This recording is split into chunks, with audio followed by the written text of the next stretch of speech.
Lieutenant Mira Kael adjusted the thermal seal on her glove and stood still in the snow, her breath turning into slow curls of vapor in the frozen air.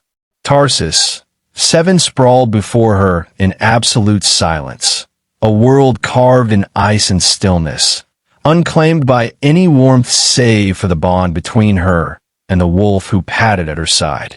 Roka moved with quiet precision, his thick fur dusted with snowflakes, his golden eyes constantly scanning the ridgelines. The wind stirred the tree line in soft whispers, brushing through the frost-laced pines like the memory of sound. Mira knelt beside a jagged ice formation, raising her visor to look at the signal beacon flashing on her datapad. Still no updates from command. Not that she expected any. Central had abandoned this outpost months ago, citing resource reallocation and minimal strategic importance. That suited her fine. After what happened on Andares Prime, Mira wasn't eager to return to populated space. Tarsus 7 was merciless, but it was honest. Roka halted and let out a low chuff. Mira followed his gaze to the distant horizon where a dark sliver cut through the clouds, smoke. Her pulse quickened. There shouldn't be anything out here. The planet was classified low priority and devoid of native settlements. She touched Roka's flank and murmured, "Stay close." They moved quickly, blending into the landscape with practiced ease. The snow crunched beneath their boots and paws, muffled by the dense blanket of frost. Mira's breath deepened, her hand resting on the pulse rifle slung across her back. Years of combat training hummed in her blood like an old tune she hadn't played in a while. When they reached the ridge, Mira lay flat and peered down through her scope. A drop ship, sleek and clearly military, had carved a crude landing path into the snow. It bore the insignia of the Galactic Patrol, white wings behind a planetary crest. A cold knot formed in her gut. The patrol wasn't supposed to be here. 6 soldiers were already on the ground, their exosuits gleaming silver in the pale light. They moved in formation, rifles raised, scanning the perimeter as if expecting resistance. One of them bent over a snowbank, planting a sensor node. Another pulled a piece of surveying equipment from his pack. Mira frowned. This wasn't a rescue team. This was a search detail. She pulled back from the scope and sat on her heels. "What the hell are they doing?" she whispered. Roka let out a low growl, ears swiveling toward the left. Mira's head snapped around just in time to see another soldier, one who had separated from the others, sweeping through the trees toward their position. They hadn't been spotted. Yet, Roka tensed, body low. Mira tapped his flank again, firm. "No." The soldier continued his sweep, casual, unaware. But then he paused. He knelt, brushing his fingers through the snow. Roka's paw print. The soldier raised his rifle. Mira raised hers. But not fast enough. A single shot rang out. The snow puffed red beneath Roka's shoulder. He let out a pained yelp and collapsed. "No!" Mira lunged forward, blasting a round into the air that forced the soldier into retreat. She fired again, clipping his arm as he scrambled back toward the patrol. She dropped to her knees beside Roka, fingers already digging in her med pack, breath sharp and disbelieving. "Stay with me, buddy. Stay with me," she muttered, pulling a compression seal from the pouch and pressing it to the wound. Blood soaked through her gloves, warm and slick and terrifying. Roka whimpered, pressing his massive head against her thigh. Through the neural link, Mira felt the pain like static in her mind, dissonant and wrong. She gritted her teeth and blinked away the burn behind her eyes. "You're okay. You're going to be okay." But she didn't believe it. Not yet. Not until the bleeding stopped. The gunfire had stopped. The soldier had disappeared. The others, down below, hadn't moved. They didn't know what had happened. Yet, Mira scanned the area, forced herself to breathe slowly. Roka's vitals, faintly displayed on her HUD, were stabilizing barely. She needed to get him back to the outpost. Gently, she lifted him into her arms. He was heavy, and the trek back would be slow. But she didn't care. She would carry him if it broke every bone in her body. By the time she reached the cave entrance near her camp, her legs were trembling. She laid Roka down on the padded floor, started the automated healing sequence in the med bay scanner, and watched as the machine buzzed softly, reading his vitals, pumping stabilizers. Only once she was sure he was no longer in immediate danger did she allow herself to collapse beside him, her arms around his thick neck, cheek pressed to his fur. The silence returned, but it was no longer peaceful. It was haunted. She stared at the entrance of the cave, heart a steady drum of fury in her chest. The Galactic Patrol had no business on Tarsus 7. They knew she was stationed here. She hadn't filed any distress beacons, and they shot first. She stood slowly, stripping out of her frost-soaked gloves and coat. Her pulse rifle hissed softly as she checked its charge. No orders, no backup, no justice. They heard him, and that was the last mistake they'd ever make. Mira walked back to the mouth of the cave, looking out at the dim horizon. The patrol would be setting up a base camp by now.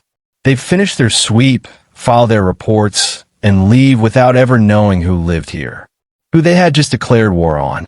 She smiled, and it wasn't kind. Let them come. She'd survived worse. She'd made it through Black Ops missions behind enemy lines, lived through orbital breaches and vacuum firestorms. She didn't wear medals. She wore scars. And now, they were on her territory. Her fingers tightened around the rifle's grip. "I'll burn him down for this," she whispered. Behind her, Roka stirred in his sleep, a faint growl echoing in his throat as if he understood. The cold wind screamed across the trees like a warning, or a promise. Roka whimpered in his sleep, his breathing shallow and uneven. The medical scanner pulsed a soft green above him, projecting vital signs that flickered just above red. Mira sat beside the slab, her hands clenched into fists against her knees, jaw set so tightly it ached. The compression seal had stopped the bleeding, but the internal damage was still uncertain. He was strong, stronger than any creature she'd known, but he wasn't invincible. The Galactic Patrol had reminded her of that. She couldn't stop replaying the moment in her head, the way his body buckled under the shot, the blood soaking through the snow, the sound he made, more surprised than afraid. Roka hadn't understood what was happening. He trusted too easily. That trust had nearly killed him. The neural link remained faint, weakened by trauma, but still present. Through it, she could feel his pain, distant and muffled, like echoes from a memory she couldn't fully erase. She closed her eyes, letting the hum of the scanner drown out the sound of the wind howling just outside the cave. She'd patched his shoulder with everything she had: biofoam, thermal dressings, a cocktail of nanites, and pain suppressors. But there was no substitute for real care. In the MedCenter 3 sectors, over was a ghost facility, likely stripped clean by scavengers. Mira exhaled slowly, unholstering her sidearm and checking its charge. Her rifle leaned against the far wall, already modified with a makeshift silencer and a new thermal scope. The rest of her gear, stealth mesh, tracking beacons, proximity charges, was laid out with soldier's precision. She hadn't worn the whole kit since Andari's Prime. Not since the massacre. Not since the patrol she'd fought beside had turned their backs on her unit and left them to die for political expediency. They'd called it strategic containment. Mira called it what it was: betrayal. She reached for the small pendant hidden beneath her collar. A smooth, silver disc etched with an old Earth sigil. It had belonged to her sister. Another ghost. She didn't believe in superstition, but in moments like this, she needed something solid to hold on to. A faint chirp echoed from her datapad. She snatched it up, eyes narrowing. A wideband transmission, unsecured. Patrol frequency. Sloppy. She opened the file, listening in silence. Sector sweep will continue to grid line Epsilon, 7 by 0400. Prepare excavation rig for deployment. Do not engage local wildlife without confirmation from command. Repeat, do not engage. The message cut out. Mira stared at the screen, her rage sharpening into clarity. Excavation. That's why they were here. Not a search and rescue. Not a recon op. They were digging. And if they were digging on Tarsus 7, it wasn't for science. She stood, pulling the insulated suit tight around her shoulders, the internal heating coils flickering to life. The camouflage mesh shimmered faintly as it adjusted to the cave's coloration. She walked to Roka, resting a hand gently on his head. "I'll be back before nightfall," she said softly. "Just rest." Roka stirred slightly, one ear twitching. The bond shimmered faintly in her mind, distant but alive. It gave her enough resolve to move. Outside, the cold bit at her face like needles, the sun hanging low on the horizon, casting long, blue shadows across the snow. She followed the trail she'd marked earlier, skirting the ridges and shadowed tree lines, keeping low. The patrol would be expanding outward now, securing the perimeter for their dig. She had time. Not much, but enough. As she approached the landing zone, she dropped to her stomach, crawling the last few meters through a shelf of wind-packed snow. The drop ship loomed just ahead, its metallic skin throwing back sharp reflections of the pale sky. The camp was already taking shape. A dozen modular crates arranged into a semicircle, with solar pylons extending like skeletal fingers toward the clouds. Soldiers moved with board efficiency, stacking equipment, calibrating scanning towers, logging status updates to their pads. Mira's eyes locked on the commanding officer, tall, armored, helmet tucked under one arm. His face was sharp, carved from years of indifference and command.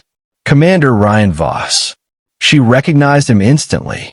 He'd been the one who issued the withdrawal order on Andaris, the one who left her team behind.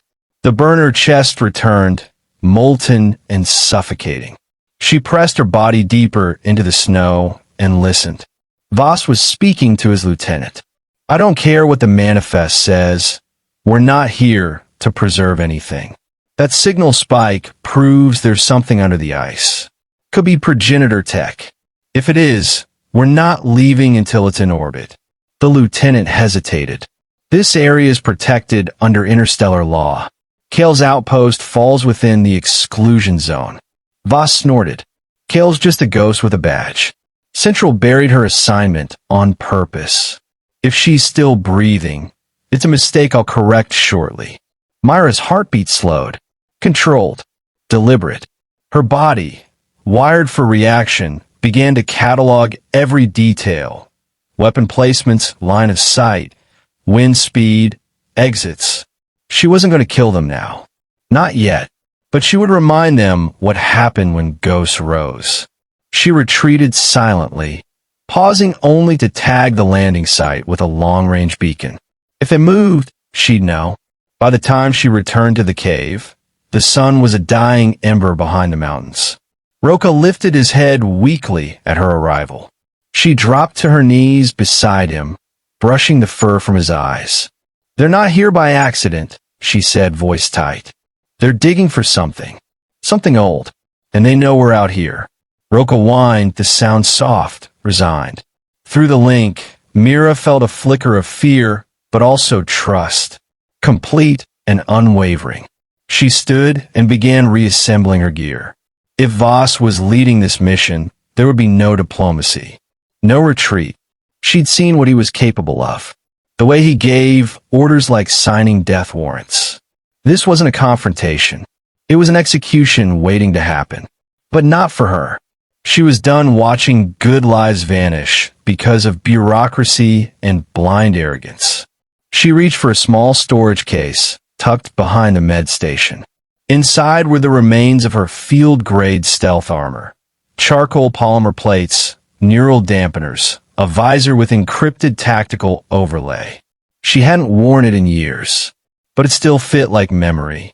Mira turned back to Roka. His eyes were open now, barely. But he saw her. Through the pain, through the haze of drugs and cold, he saw her. "I'm going to make this right," she whispered. "You rest. Heal. Let me carry the pain now." She walked to the edge of the cave, pulling the visor over her eyes, her reflection catching for a second in the ice wall beside her. She didn't look like a scout anymore. She looked like what the patrol had made her, a weapon rediscovered.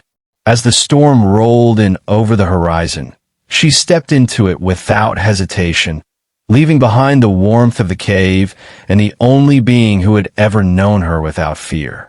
Tomorrow, the hunters would become prey. Mira moved like a shadow between the trees, her breath hidden beneath a silencer mask that suppressed even the sound of her exhale. The storm above had begun in earnest, sweeping across the ridge in heavy gusts of snow and sleet, cloaking her movement in veils of shifting white. She welcomed the storm.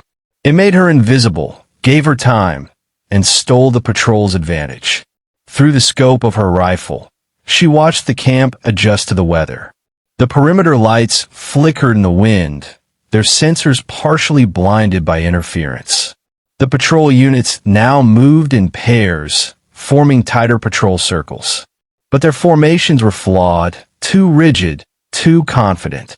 She counted 12 armed personnel total, 6 stationed near the core dig site, for patrolling the outer edges, 2 guarding the drop ship. Voss remained in the command shelter, reviewing data on a portable terminal. She could see his outline moving behind the semi-transparent shielding.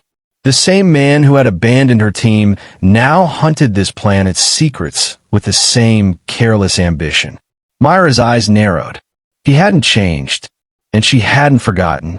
She shifted her aim toward the power node near the equipment bay. A single silenced shot severed the line.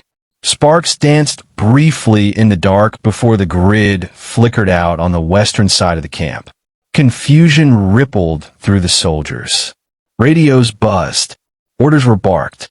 A patrol broke formation, moving toward the disrupted zone.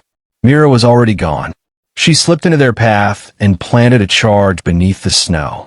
Not enough to kill, yet but enough to wound, to shake, to disrupt. This was not about destruction. Not yet. It was about unraveling control.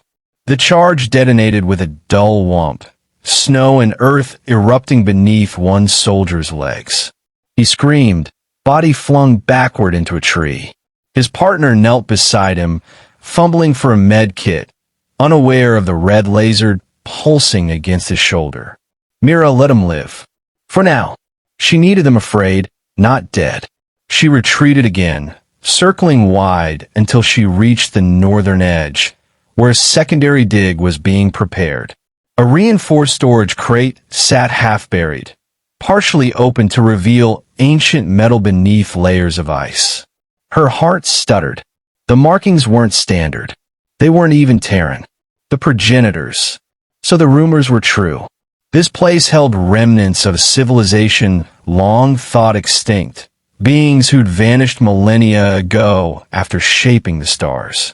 Mira had always suspected the stories had truth behind them, but seeing their tech with her own eyes made her blood run colder than the snow. Voss wasn't just trespassing. He was desecrating something older than the patrol itself. Something powerful. Movement snapped her back into the present. A drone skimmed over the dig site, scanning. She ducked beneath a ridge of stone, activating her jammer. The drone's feed cut out seconds later, spiraling downward and crashing into the ice. They would be on high alert now.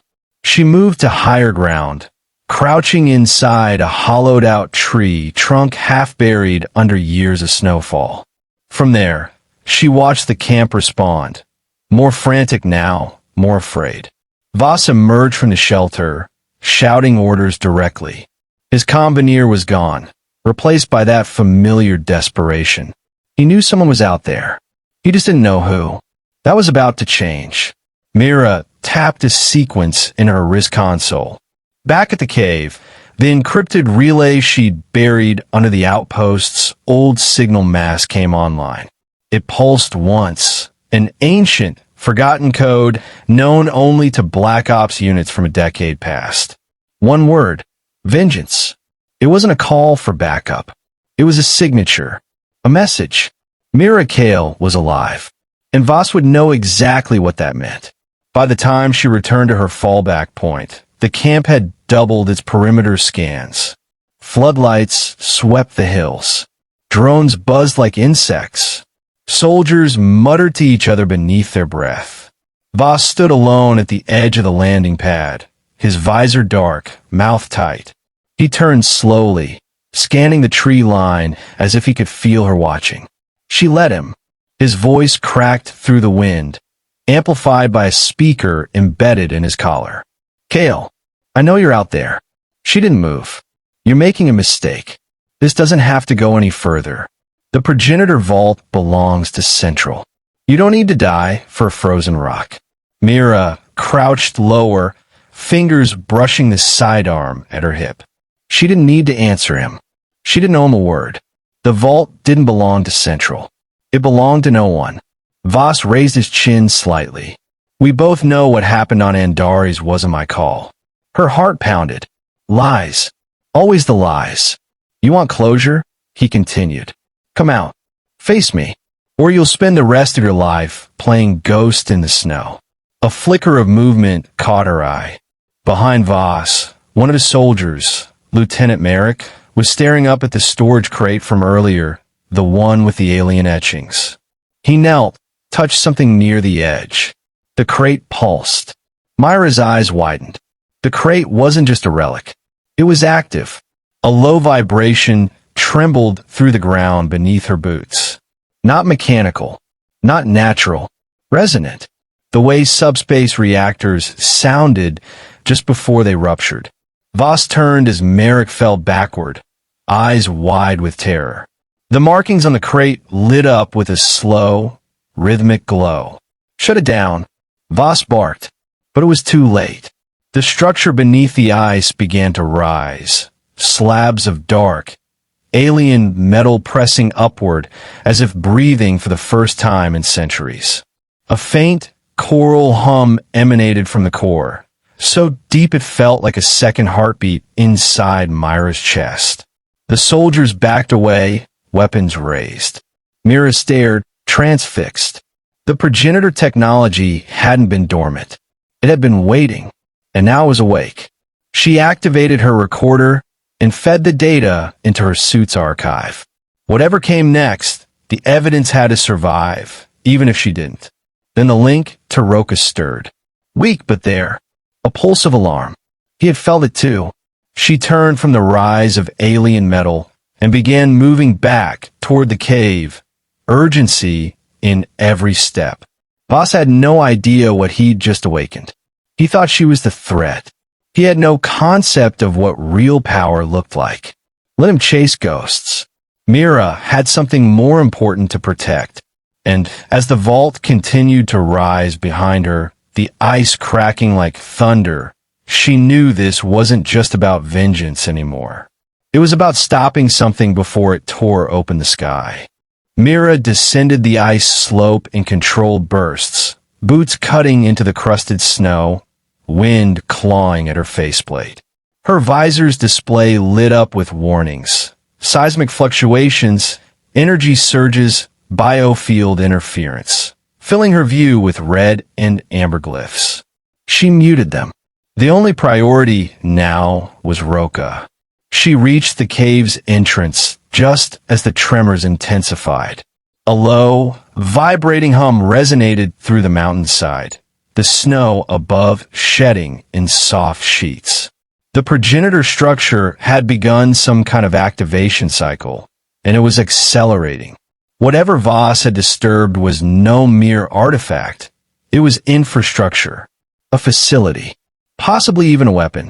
Inside, Roka stirred on the med slab, pupils wide, ears flat against his skull. His breathing had improved, but Mira could feel the heat pulsing from his skin. He had sensed the vault's awakening on a level she couldn't comprehend. His species, ancient and poorly understood, had always displayed uncanny sensitivity to energy systems beyond human perception. She dropped beside him and pressed her forehead to his. "We have to move. Now." Roka made a low, questioning sound. His bond rippled with concern. Pain still lingered in his body, but his gaze had sharpened, grown aware. There was a strength returning to him, slow, but unmistakable. Mira activated the emergency sled, magnetic runners igniting beneath the stretcher. She stabilized his vitals with a fresh nanite dose and wrapped his limbs in reinforced exomesh to prevent strain. He didn't fight her, only watched with silent understanding.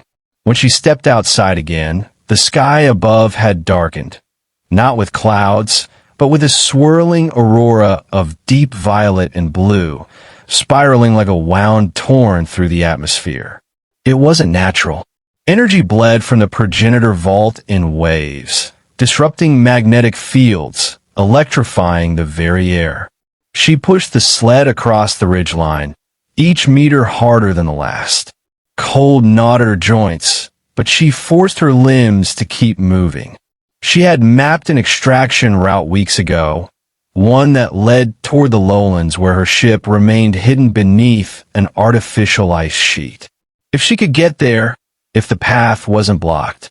A detonation cracked the silence. Mira spun, instinct driving her to cover.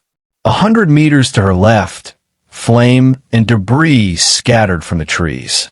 Soldiers, Voss's men, rushed into the clearing, armor caked in snow, weapons at the ready. They hadn't come for her. They were running from something. The vault's hum deepened, now underscored by mechanical screeches and something else, something older. One of the soldiers screamed. A blur of movement snapped from the shadows, tearing him off his feet. Blood splashed across the snow. The others opened fire, rounds sparking against something Mira couldn't see. Then she saw it. A form emerged, tall, angular, not quite machine, not quite flesh. A construct activated by the vault, composed of shifting black alloy and violet light. It moved like liquid metal, adapting with each strike. Progenitor defense protocol, she realized. It wasn't protecting Voss. It was purging intruders. Mira didn't wait to watch the outcome. She veered downhill, sled in tow, her body screaming from exertion. The storm was no longer a shield. It was chaos. Every second she lingered increased the risk of death for both of them. They reached the frozen crevasse by nightfall. Her fingers shook as she keyed in the override on her hidden vessel. The camo ice sheet hissed and slid aside, revealing the curved black hull of her scout-class cruiser, Nightingale. She pulled the sled into the hold, sealed the door, and collapsed beside Roka as the engine cycled to life. The ship's AI chirped online, sensors recalibrating for the distortion overhead. "Scan the surface," Mira said through chattering teeth. "I need to know how far it spread." "Analyzing," the voice replied. Progenitor energy signature expanding at exponential rate. For 0.2 kilometers radius. Continuing growth. She peeled off her gloves and brushed Roka's face. His temperature was stabilizing, though his eyes remained distant. He murmured something through the bond, fragments of a language Mira didn't fully understand, but recognized. "Warning. Protection. Ending." "I know," she whispered. "We're not out yet." She moved to the command chair and initiated a vertical launch. The Nightingale lifted through the narrow crevasse, engines flaring just enough to melt the overhanging snow. They burst into open sky, stars blurred behind that swirling aurora. Below, the Progenitor vault continued to awaken. Structures had fully emerged now. Towers of obsidian-like material, rotating rings, arcs of violet lightning leaping between crystalline pylons. A sphere of anti-gravity enveloped the zone, drawing matter inward. The scanner chirped again. Energy levels critical. Atmospheric instability projected. Recommend immediate departure. She adjusted trajectory toward orbit, but her hand hesitated above the throttle. Voss. He was still down there. She remembered the way he'd stood in the clearing, trying to bait her out with words. Try to deflect blame for what had happened on Andares. He would never understand what it cost her to leave her team behind. What it meant to live because others didn't. But vengeance wasn't survival. Not anymore. She opened a comm channel on the wideband frequency used by the patrol.